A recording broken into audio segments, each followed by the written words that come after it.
Right. Hello, everybody. So welcome to the Accept or Decline, That is the Question webinar. My name is Karen DePaul, and I am the manager of Local History Services at the Indiana Historical Society. In Local History Services, we focus on providing assistance to museums throughout the state of Indiana on anything they need help with their organizations running smoothly. So I primarily work with organizations on collections related work, from writing and revising collections policies to providing resources on collections preservation. So joining me today is my colleague, Tamara Hemmerlein. She's the Director of Local History Services, and she's going to be helping me a lot on the back end. So tracking questions, making sure that any that need answered immediately in order to help you better understand what we're discussing get relayed to me in a timely fashion. So everyone say hi to Tamara. Hi, everyone. So we will leave some time. There will be plenty of time for questions at the end, but please do feel free to drop them into the Q&A tab at any time that you like during the presentation. Also, I did want to make note, in case you didn't hear it at the beginning or see it, this webinar is being recorded, and that recording will be available in the future so that you can share it with anybody else you think needs to hear it, or anyone you think would find it interesting. That'll go out to you in an email after the presentation.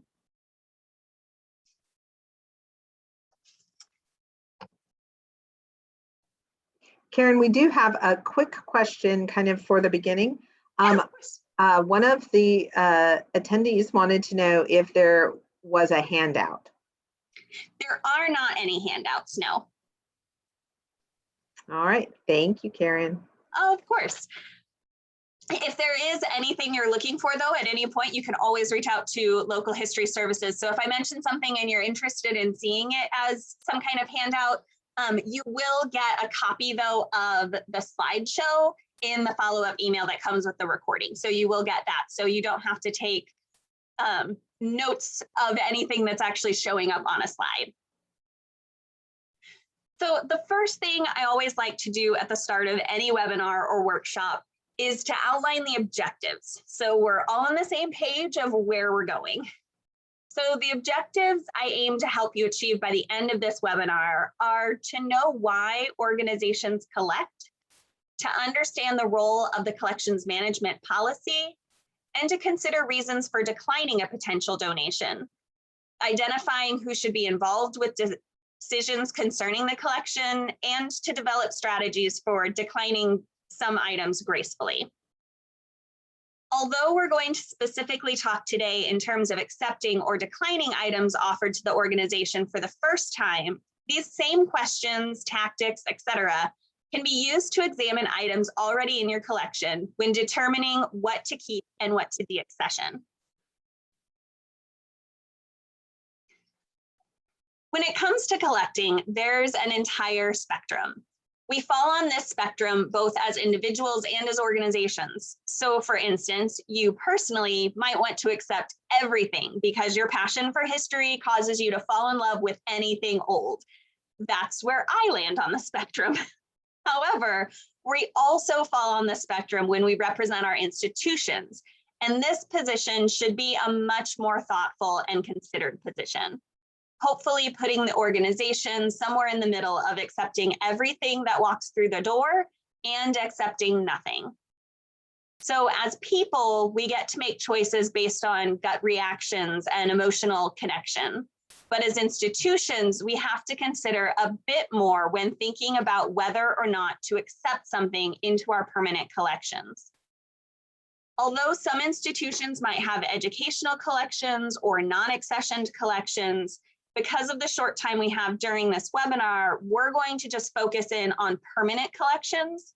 So the ones that fall under the standard ethics and best practices of collections as far as care and preservation are concerned. So why do organizations collect? Well, organizations tend to collect items for a variety of reasons.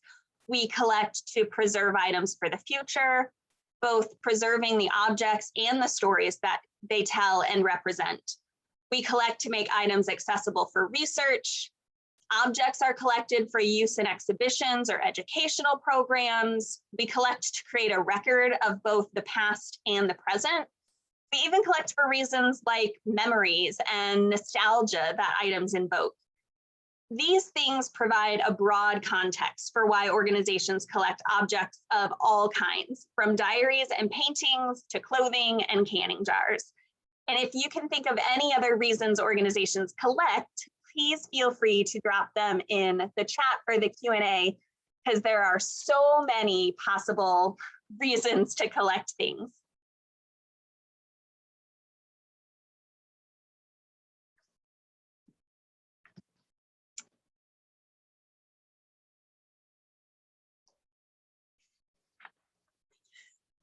So while there are broad reasons that we just listed for why we collect, each institution should also create guidelines for their own individual reasons and parameters for collecting.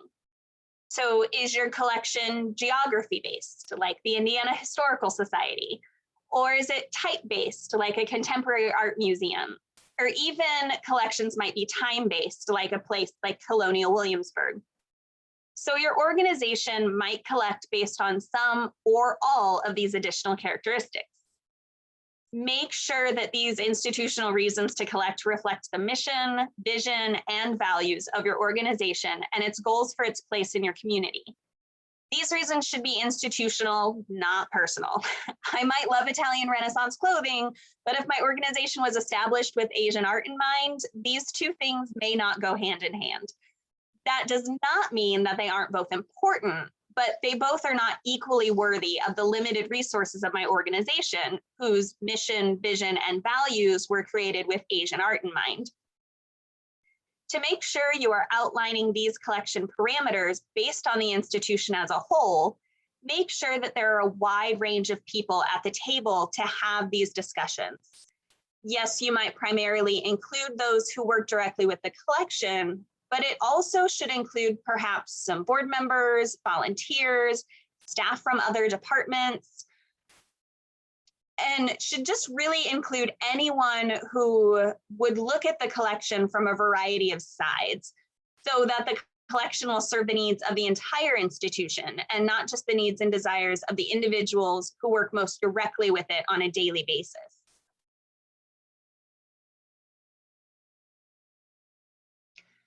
So once you have identified why your particular organization collects and the parameters around those items, they should be captured in your collections management policy.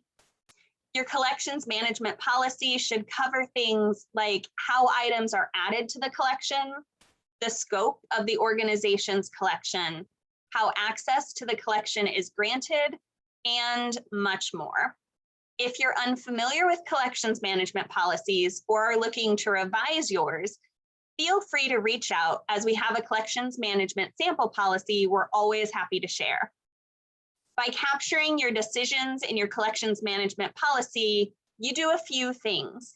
One, you can record the decisions so that as staff and volunteers turn over, the foundations of your collections decisions can be passed along. Two, you have something you can turn to when you and the collections committee are determining if a possible donation is right for the organization. And three, you can use the collections management policy as a bit of a scapegoat when someone offers you something that does not fit the collecting scope, making it more about policy than it is personal. But we'll talk a bit about that later when we discuss kind of what to do when you need to decline an offer of a potential donation. And speaking of declining potential donations, we've already talked a little bit about some of the reasons we accept items into our collection, but now let's take a little bit of an overview as to some of the reasons why you might decline items to your collection. So some of these might be because the item is in direct opposition to the reason you collect items, such as you collect Indiana history and someone offered an item that only has to do with Connecticut. So these reasons are usually easier to explain. But what about some of the reasons where you reject something, quote unquote, perfectly good?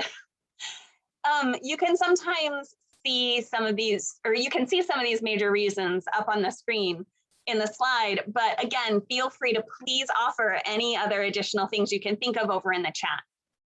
So some of the major reasons to decline a potential donation are that you simply don't have the resources needed to keep it. Maybe an item is hazardous, like cellulose nitrate film. It might be too big for you to store appropriately. Someone offers you a combine, it might not work out so well. Poor condition is something else that is sometimes a reason to say no. Perhaps the condition makes the item hazardous, or maybe it simply needs a level of conservation and preservation that you and your organization can't provide it. There might be ownership issues. If two children are fighting over who has the right to donate dad's carvings, maybe stay out of the middle of it until it gets settled. And similarly, there might be questionable ethics involved, like with items like war memorabilia or Nazi memorabilia, or it might simply be something you already have. So do you actually need yet another glass insulator? Now, just because something falls under one of these circumstances doesn't mean that you can't accept it. It just means that the organization needs to think long and hard about it and make sure the reasons to accept it outweigh the reasons to decline it. Also, it can be a good idea to have a plan for how you're going to tackle any of the problems that come along with the item before you accept it. So if size is an issue, do you have a plan in place because the item is so important that you're willing to build another collection storage space? If it is hazardous or has a collections issue, are you prepared to take it to a conservator or to have the mold or mildew removed before it enters your collection? Having those plans in place first can be really helpful. But it isn't also cut and dried. And I know that we've all been there. So not everything is black and white, and some things are so many shades of gray, especially when you talk about history. So what if there are items you want or need to decline for the collection, but you still want to capture their existence for history? There are a few options to answer this question. First of all, consider if the item is something you can document digitally, whether by scanning the photograph or the digital or the archival item or making a photograph of a three-dimensional item. Think about what it is about the item that you're trying to capture for the future. Is the important thing the object itself or just the story? So if the story is the only thing that makes the item unique, for instance, if you have two similar teddy bears already in the collection, but this teddy bear has an intriguing story, can you just capture the story? Or maybe consider if one of the other similar teddy bears already in the collection that does not have a story can be deaccessioned and the new bear accepted instead. Also, think about whether or not your organization really needs to own the item offered, or if the item can be borrowed if it's ever needed. Take, for example, spinning wheels. Maybe your area was known for its finely spun wool, but you don't have a spinning wheel in the collection to use in exhibits to illustrate this fact. Someone's offering you a spinning wheel, and it would be nice to have one, but this particular spinning wheel does not have a strong connection to your area. Would it be just as easy to borrow a spinning wheel, which also has no connection to your area, from another museum for this unknown future exhibit? And if so, consider declining the item. Unless your organization is knowingly trying to be an encyclopedic collection, which most are not, then you don't need something simply because you don't have it. That is one of the worst arguments for just about anything, is that we need it because we don't have one. So it's never a strong argument to make. So really consider whether or not it is necessary that you have that thing. Something else to consider beyond kind of surface level information is whether or not there's other information that might be necessary to make that accept or decline decision. So perhaps you initially think, well, we don't need yet another 1950s wedding dress in the collection. We already have 3. But is there information that might make you rethink that? Is it information you need to see if you can track down before making a final decision, or asking the donor to elaborate on why they brought you this wedding dress and what the history of that dress is? So for instance, maybe this wedding dress was purchased and worn by a woman from Puerto Rico who just immigrated to your area in order to marry and make a life with her new husband. Now this item helps tell a myriad of stories about your community. And it's not just another wedding dress saved by a wealthy white family. And instead, it broadens your understanding of your entire community and everyone's place within it. So like I said, the decisions are never cut and dried, or at least they're not usually, but it's important to think through some of these things. And for this very reason, that things are not so cut and dry, is to make sure that you make decisions by committee. So decisions about collections and what we allow into our collection spaces and to be used for our resources to be used for should never be made by one person. They should be made by a group of people. And this will help to combat kind of that human nature to say yes to things you like and no to things you don't like so much. It also helps to provide a lot of varying perspectives on potential donations. It can get you to ask the right questions about whether or not the item is really needed and needs your resources. A collections committee can also help you create new relationships within your community and reach out to people whose stories are not currently being represented at the organization and need to be. So it isn't a bad idea to have someone on your committee who maybe doesn't necessarily like old things just because they're old. Having someone on that committee who you know is going to ask why. Why do we need this? What's the story? What are we going to use it for? That's a great addition to your collections committee. It might make some of the decisions harder, and it's going to make you think harder about what you need and why you need it, and to make a stronger argument for accepting something.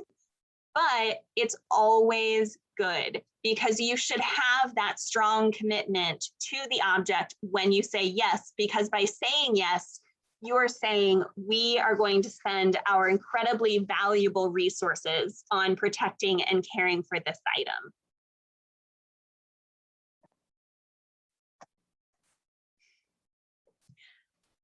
So once the decision has been made to either accept or decline an item, there's still more to be done. If the item is being accepted, hopefully you know what to do. Follow your processes and your procedures for accessioning the item into the collection and continue on your way. If you don't have those kinds of policies and procedures and you're interested in kind of knowing a little bit more about them, please reach out. We're happy to share resources to get you going and to answer any questions. But that is an entire webinar on its own, so we're gonna kind of skip past that and go to a couple of other things. So if you decide that the item is not right for the collection, this is where sometimes it can feel tricky. So how do you say no with the grace and without souring a relationship? Because that is always the last thing we want to do. Preserving that relationship with the prospective donor is an important part of declining a donation. Always, kind of goes without saying, but be respectful about declining the potential donation. Also, be as clear and transparent as makes sense about why the gift is being declined. Explaining that the donations go through a collections committee and must fall in line with the collection goals outlined in your collections management policy that is board approved can go a long way. So like I said at the beginning, you can kind of use that collections management policy as a scapegoat to make it a little less personal. It's not you saying no, it's the organization saying no because of these reasons. Make sure that they know that, that it isn't you, it's the organization.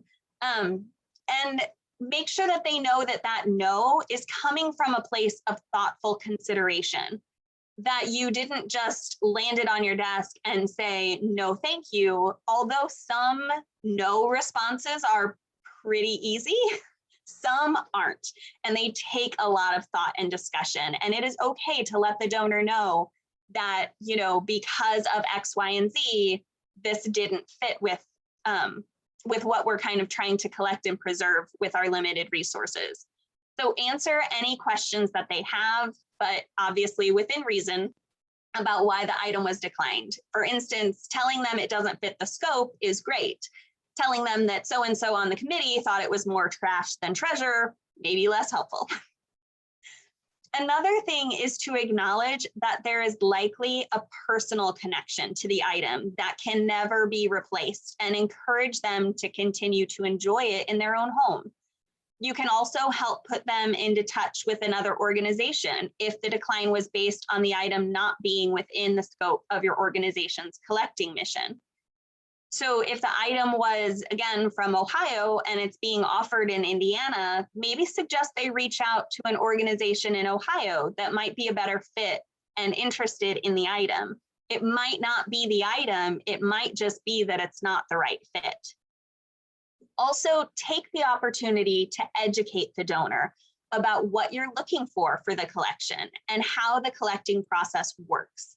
This can be immensely helpful because they might have other things that would be of interest, but they didn't realize you were interested in them.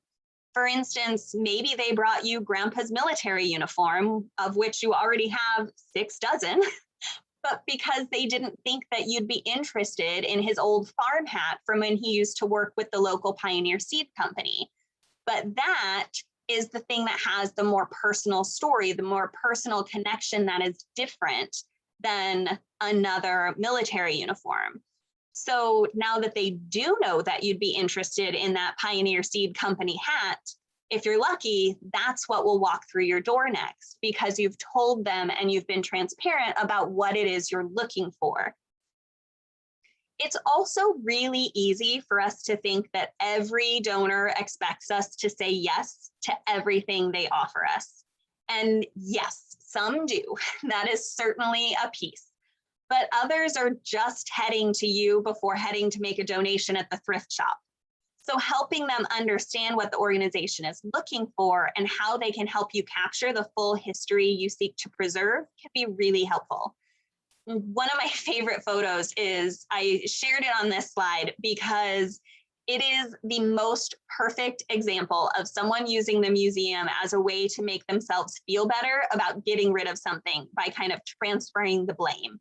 So back in 2014, I received an envelope when working in a museum collection that contained some mid-century stocking repair kits and a note that said, this is my favorite, "Can you find a use for the enclosed? If not, please dispose of them as you see fit. Thank you. I couldn't bear to just throw them in the trash myself." Literally no expectation that we would take these items into the collection and preserve them for posterity. Her primary purpose of offering them to the museum was because she didn't want to throw them away herself. So understanding that meant that I didn't have to feel guilty. Granted, I didn't throw them away. I put them, squirreled them away in the desk drawer. That they still live in the desk drawer, I am told, of the museum where I worked, because they're just such a great example. So just remembering that we make a lot of assumptions about our donors and their understanding of what we do. Sometimes these assumptions are correct, but other times they're not. So that's why having a conversation with a potential donor about the reasons behind something not entering into the collection can be so important, because it's really the only way to educate a donor about what we do is by telling them ourselves. So some of the key takeaways, just I want to make sure that we have time for Q&A, and I'm realizing too that I talked way faster than I intended to, so maybe even more time for Q&A than I thought. But I wanted to kind of wrap back around to some of these things that I hope that you gathered from this webinar, and if you didn't, please ask questions and we'll make sure we get everything answered. But I want you to remember that both accepting and declining potential collections are a responsible and natural part of being a collecting institution. It is okay to say no, and it is a responsible thing for us to do. Also, please remember to use a committee to make collecting decisions. Some organizations take everything straight to a main committee. Others, you might have a small committee of just internal collections volunteers who serve initially as kind of those initial gatekeepers who take care of some of the easy, like, no, we don't need another glass insulator, we already have 6, who maybe take care of some of those easier decline or accept issues. But then all of those decisions should still be taken to a larger committee to give a larger group of people an opportunity to ask questions about why something was accepted or why something was declined. So use a committee to make those collecting decisions. And then also, kind of goes without saying, but when declining an item, really focus on preserving that donor relationship.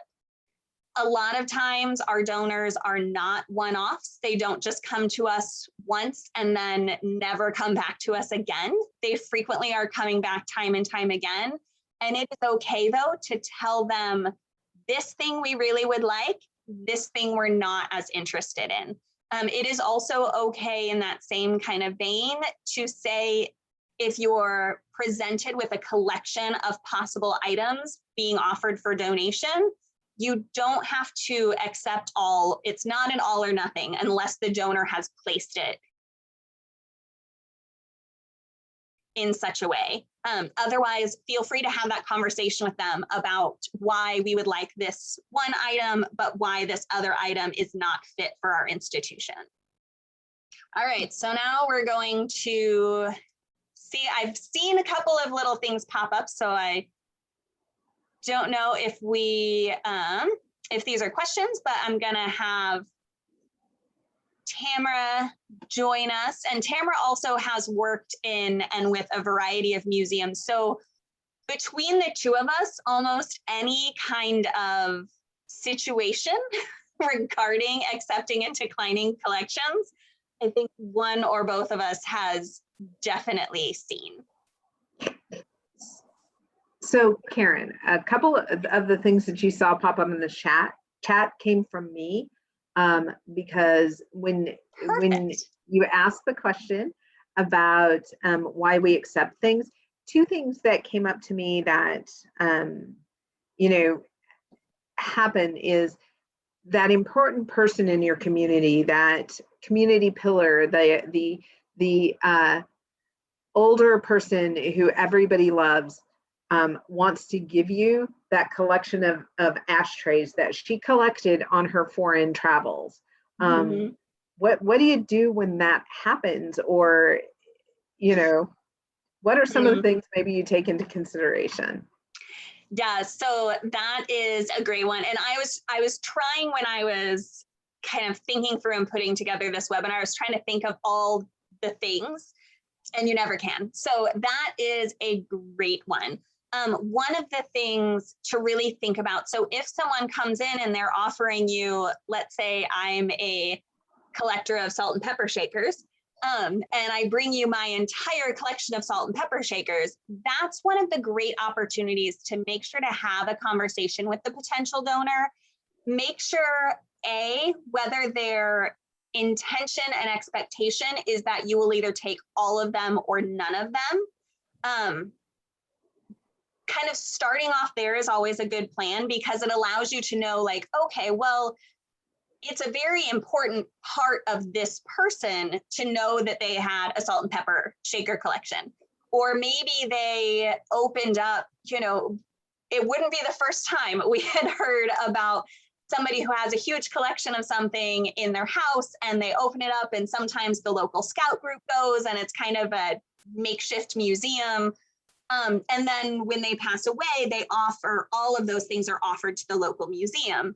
But the local museum is not just dedicated to salt and pepper shakers. So it might be worth it's definitely worth having the conversation to find out, well, can we take maybe 4 or 5 pairs? Do you know what, you know, maybe do we have any way of knowing what the first pair that was collected was? Or, you know, can their children tell you anything about what were maybe their favorite couple of sets and taking enough to fill one small box where you could do a display about this individual, you could pull those things out, you can use them as a jumping off point to tell this person's story. But that doesn't mean that you have to take every single salt and pepper shaker. So that's a really great example of kind of one of the times where it might make a lot of sense to see if you can take some, but not all. And kind of in a similar vein, because you just made me think of this too, Tamara, in a similar vein would be something like so-and-so had an antique shop or a collection of something, and they existed because, you know, for instance, I have a collection of quilts. I live in Marion County, but the quilts have nothing to do with Marion County, except for the fact that I owned them. So if I am offering them to the Marion County Historical Society, it can sometimes feel like, well, but they were here, they existed in our community, but do they actually tell you anything about the community? So that would be another time where maybe you take one if for some reason you feel like there is that story, but otherwise really thinking through what are your limited resources, because that's something that I think we always talk about and we always feel really intensely, is that idea that we have such limited resources to use to preserve our history. And so keeping that in mind when you say yes or no to something is so incredibly important, because there are ways that we can better use our limited resources. And one of them is to make sure that we only bring objects into our collection and under our care that actually help us fulfill our missions.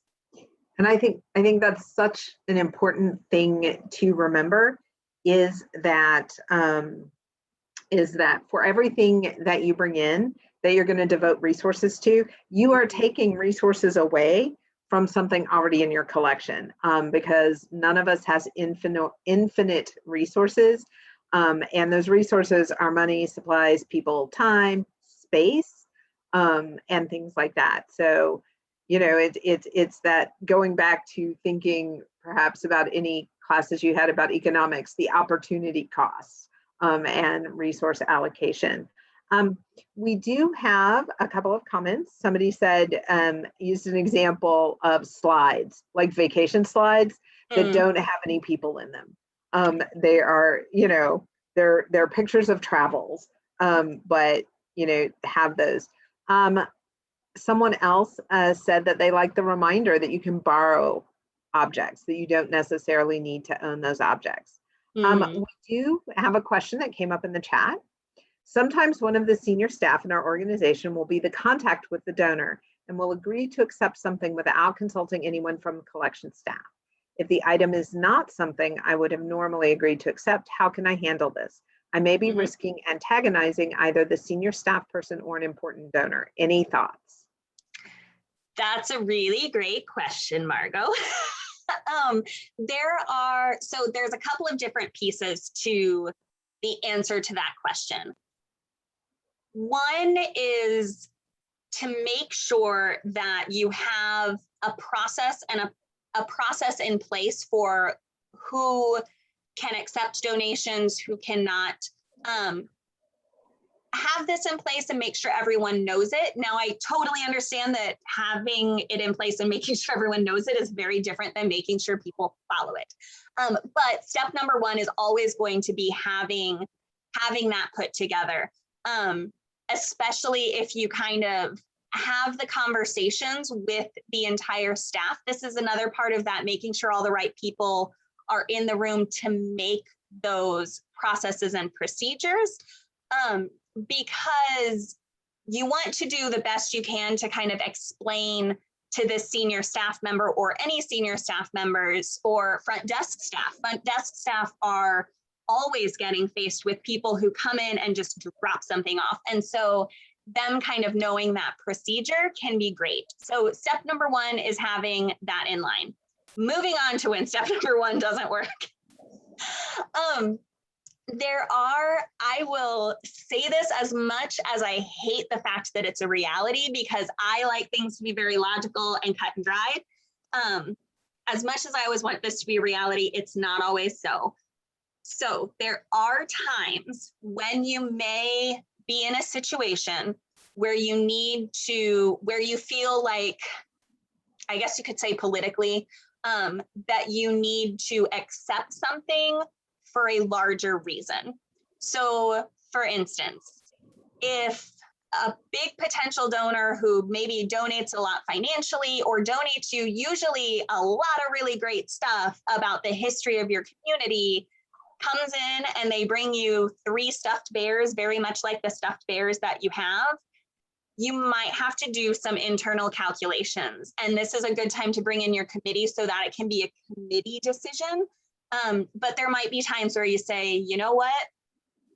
It is not the $30 it will cost us to house these 3 teddy bears is not worth potentially alienating this donor. Now, that can be a slippery slope. And again, it's a time when you really need to rely on your collections committee as a whole, because you also don't want to become the dumping ground for a donor simply because they give you a lot of money. So it is a very difficult thing to handle. And I know that that was probably only so helpful, but like I said, one of the first things that can be helpful is coming up with that procedure for how things are taken in. And even if need be, even ask to take it to the board, ask that the board approve that procedure. We usually try to stay away from procedures being things that are board approved and sticking with policies being board approved, because once they're board approved, it makes it more difficult to change them. And procedures so many times are based in kind of the everyday. But there are times if you're working with a staff who is not used to not just doing everything their own way, it can be useful. It can be useful sometimes to add those procedures for the first time as an addendum to a collections management policy, and then at a future revision of that policy, remove the addendum. And that kind of then suddenly takes the procedures back into just the hands of the people who do those things every day. But yeah, that can be really important. And then having your accession procedures really down to of who can sign a deed of gift, what weight does a verbal commitment to a donor hold versus actually getting the signed deed of gift. If you have more questions about that, Margot, feel free to reach out. At the end, actually, I'll go ahead and put it up now. We do have, here's my contact information. So you can feel free to reach out to me about anything dealing with these kind of collections questions. Karen, we had another question come up in the Q&A. When I came on at my museum, I found several temporary custody forms for potential donations that were years old and never resolved. I don't want to put the museum into similar situations going forward, where we have objects that were dropped off, but we decide not to accept, but can't get the donor to take them back. How can you reconcile using a committee to make decisions versus needing to make a decision in the moment when someone shows up unannounced with donation in hand? That's a great question. So 2 things. One, if you are sitting in a position where you have collections staff who is now pretty consistently getting called, you've really established, kind of what you're looking for and what you're not. Like I said, there are going to be a few times where you kind of know from just talking to the donor initially that you don't need to bring in that 7th glass insulator for us to even look at. All you said was it was made by a local company. That's all we know. We've already got those. So you eventually may get to kind of that point. But the other thing is, so not knowing where you are, and again, feel free to reach out to me specifically if you'd like to, because I noticed it came in as anonymous. So one of the first things to do if you're dealing with items that were sent or were kept with temporary custody receipts, or anything of that form, but were never fully donated, the first thing to do is look and see if your state has a museum property law. A lot of states do, but not all states do. The state of Indiana does. And I have gotten very familiar with it through my work with LHS. So if you're in Indiana, reach out. If not, if you look at the, oh, I'm forgetting what the acronym stands for, but it's ARCS. It's the Association of Registrars and Collections Professionals. If you search for museum property laws, various states in Google, and I see Tamara looking down, and I'm hoping maybe she's trying to find it right now to put the link in the chat. You can look, and they have outlined every state and that state's property law. So what the property law does, if it has been written well, is it gives you a legal way to go from someone dropped this thing off and either signed a temporary custody form but never did a deed of gift, or they literally dropped it on our doorstep and we don't even know who it came from, to they dropped it off, we want it, we've sent them a deed of gift 6 times and they've still never signed it. The property laws, at least, like I said, in the state of Indiana, will help you legally gain ownership of those items so that you can move forward with them. Whether that be move forward because you want to accept them and accession them, or if it's moving forward because someone, I don't know, left a combine in the front of your museum yard and you don't want it. You can gain ownership legally and then move forward with kind of getting rid of it if it's something you don't want for the collection.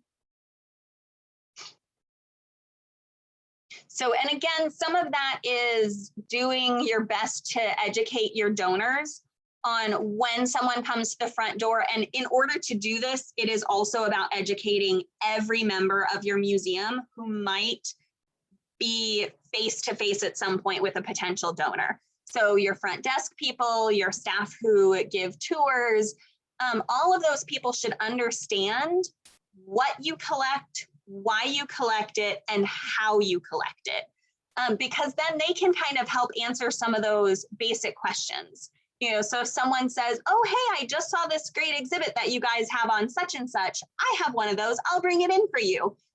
They can at least kind of make the comment of like, oh, that'd be great, you know, and we can fill out some paperwork for it when you bring it in, and then it'll go through committee, and then we'll let you know if we're interested in it.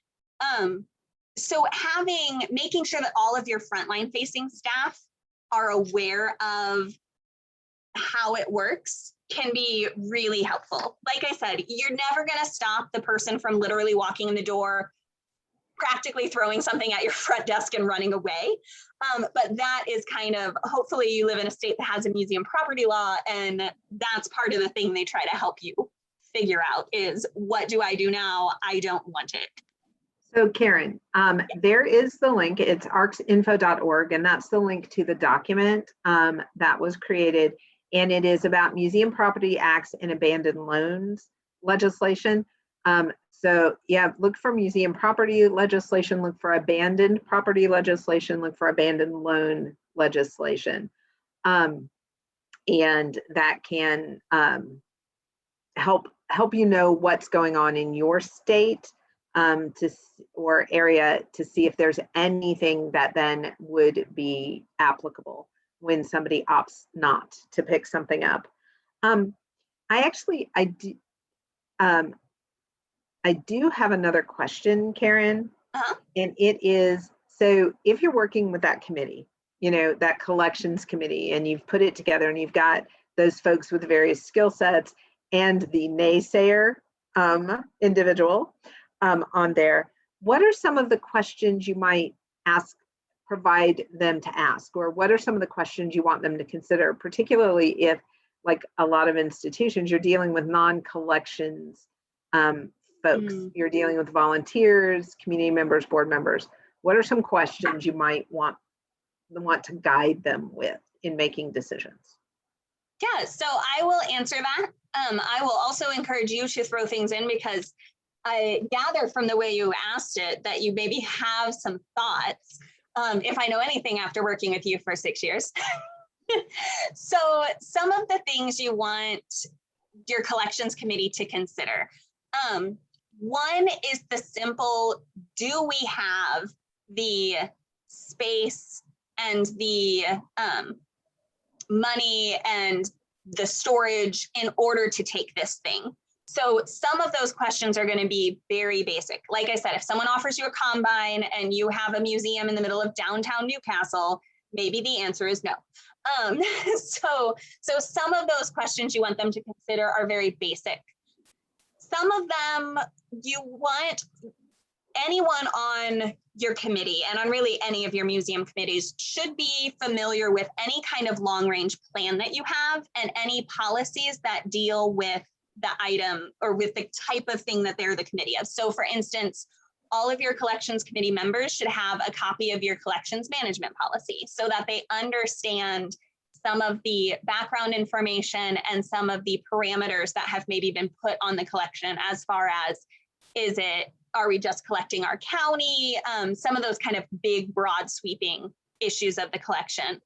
You also want them to understand anything like if you have a strategic plan, they need to know what that is, because one of the questions you're going to want to ask of the objects is, will having this object and capturing this object's story assist us in moving forward with our plan?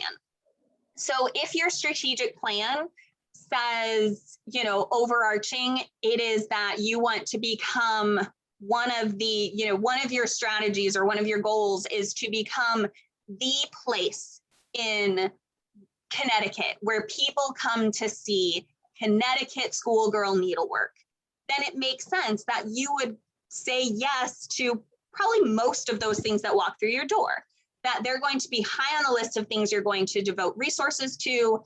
But at the same time, then maybe yet another piece of mid-century glass that was produced in this state, maybe that's not as easy to say yes. So it's very important for that committee to understand those things.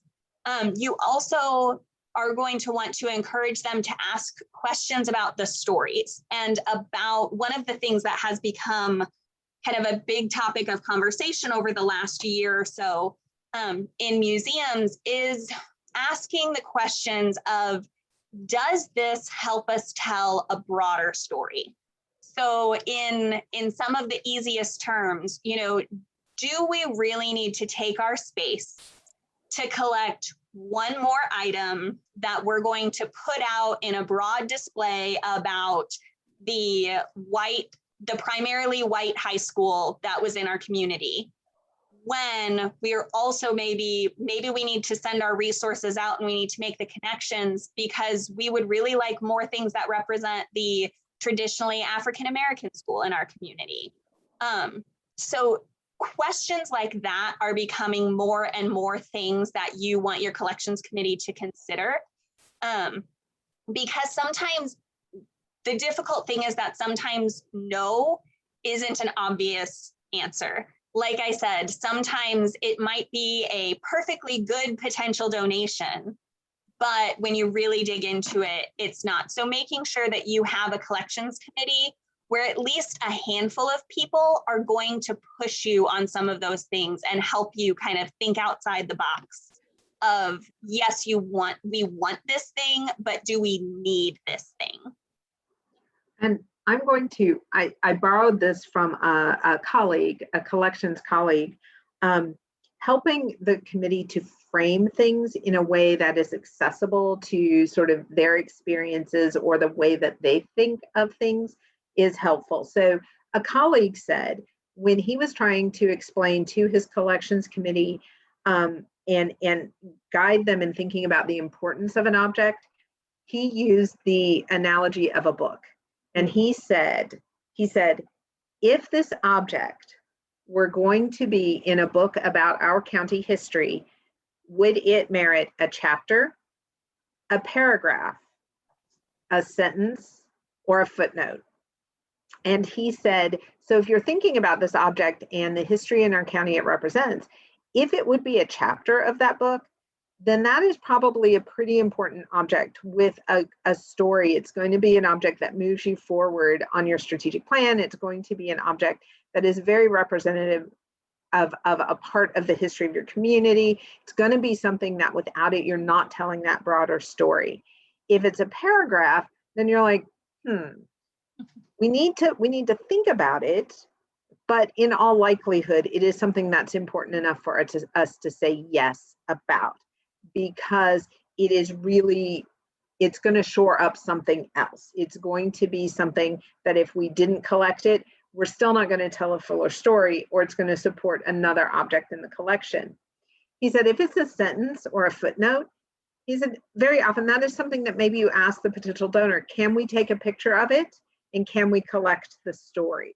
Because at that point, maybe it's the information that you want, but not necessarily the object, or maybe it's an object that you can't properly care for. And so if in your head, it would be a sentence or a footnote in that book, maybe that's the thing you say, we want to capture its existence in some way, but we don't need the physical object. And that was something that I thought made a lot of sense, particularly if you're talking to folks who if you're just starting to use a committee and they're not used to thinking about your collection in terms of kind of a tiered importance, or you know, the importance of the way it's representing history. So I did want to come back to something that Tamara had thrown into the chat very early on, which was that sometimes a reason to accept something, or a reason we collect things, is sometimes because we're concerned that the history will be lost if we don't accept the object. So I did want to address that, because of the fact that guilt is not a reason to accept something. And it is probably one of the hardest things to push against. I have colleagues in the field who have said to me, hey, I got offered, you know, some woman came in and she said, hey, I've got this quilt. And we were like, well, that's really cool. It's really great, but it doesn't really fit our collection. It's not from around here. And the response from the potential donor was, okay, well, then I guess it's going to go in the trash. That's okay. It's not okay. It doesn't feel okay, but it is not your institution's responsibility then to turn around and say, well, if you're going to throw it away, then we'll save it because someone has to save it. Well, maybe they don't. Not everything is worth being saved by a museum. Some things are just personal connections for somebody. Some things are a dime a dozen. If they don't have a story, maybe it's not right for you. If it doesn't, you know, if it's from a different area, now hopefully you be able to respond to that donor with, well, we're not interested in it, but perhaps another institution is, you know, can I put you in touch with a museum in Ohio, which is where the quilt was made, that they might be much more interested in it. And then at least the guilt transfers back to them in some ways, for lack of a better word, because what they're doing by saying that to you is trying to make themselves feel better about just getting rid of it.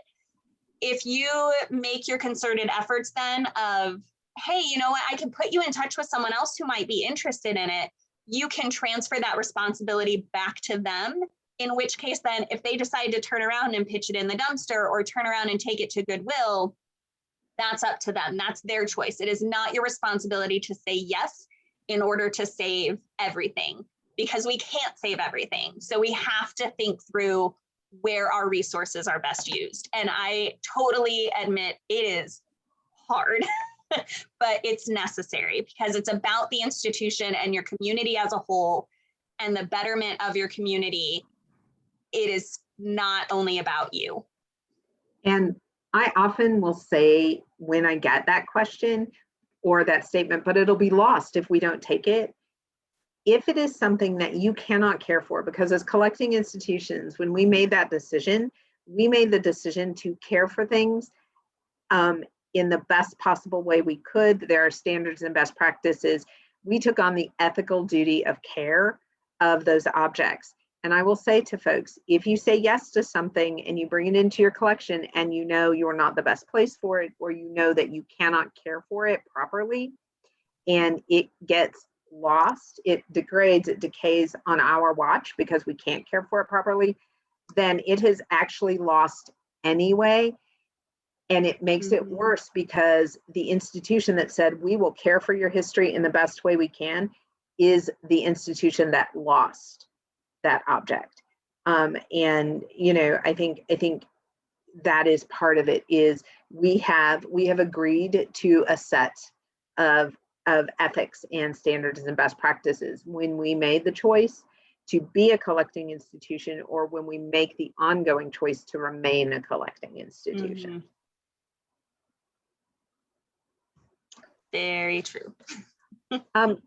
Karen, I did have a question from somebody about how to access the recording. And I wanted to remind everybody, Karen will be sending out a link to the recording in the next few days.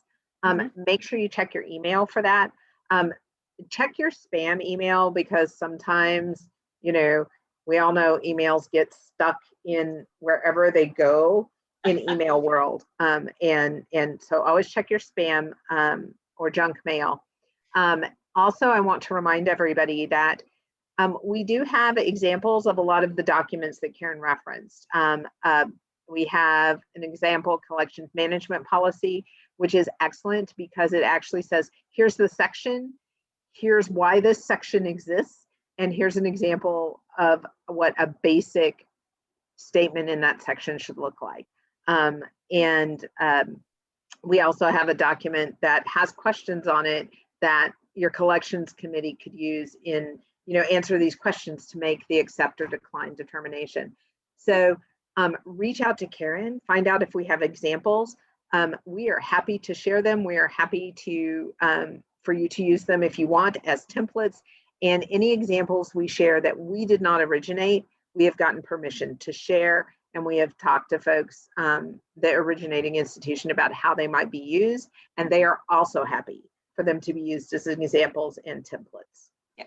So I did just make a note. So when by the end of this week, hopefully by the end of the day, but I'm not going to guarantee that because sometimes Zoom does wonky things. So by the end of this week, you should get a follow-up email, and it will include a link to an evaluation, which we encourage you and ask you kindly to please fill out. They don't take long, but we do use our evaluations to make things better in the future. So we actually do read them and take them to heart. So please take the time to fill it out. You will also get that link to the recording. And I will also make sure to go ahead and include the link to the ARCS abandoned property law that we mentioned, a link to the slides, and a link to the collections management sample policy. Anything else that you are looking to create? Museums like to share, and we don't like to reinvent the wheel. So if you're ever looking to create something, reach out first and see. We probably have something that exists that we can give you to use as a starting point.